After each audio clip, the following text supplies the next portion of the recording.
आणि आता टॉप 25 घडामोडींचा आढावा आपण घेणार आहोत. मराठा आरक्षणाबाबत मागासवर्गीय आयोगाचा अहवाल आल्यावर विशेष अधिवेशन घेणार मुख्यमंत्री एकनाथ शिंदेंचं महत्त्वाचं वक्तव्य.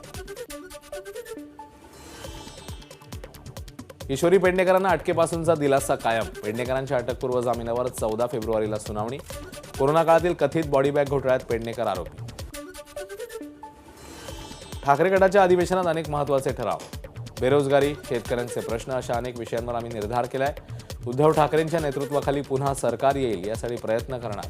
राजन विचारे यांचं वक्तव्य.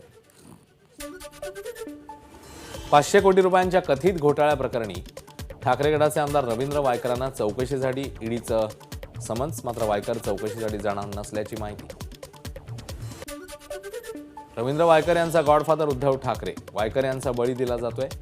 वायकर यांच्या ईडी चौकशीवरनं नितेश राणेंची उद्धव ठाकरेंवर टीका. मनोज जरांगेंच्या आंदोलनाच्या पार्श्वभूमीवर ओबीसी समाज आक्रमक. मराठा समाजाबाबत दबावात येऊन सरकारने काही निर्णय घेतला तर ओबीसींच्या 400 जाती मुंबईकडे कूच करतील. ओबीसी नेत्यांचा इशारा. एबीपी माझा, उघडा डोळे बघा नीट.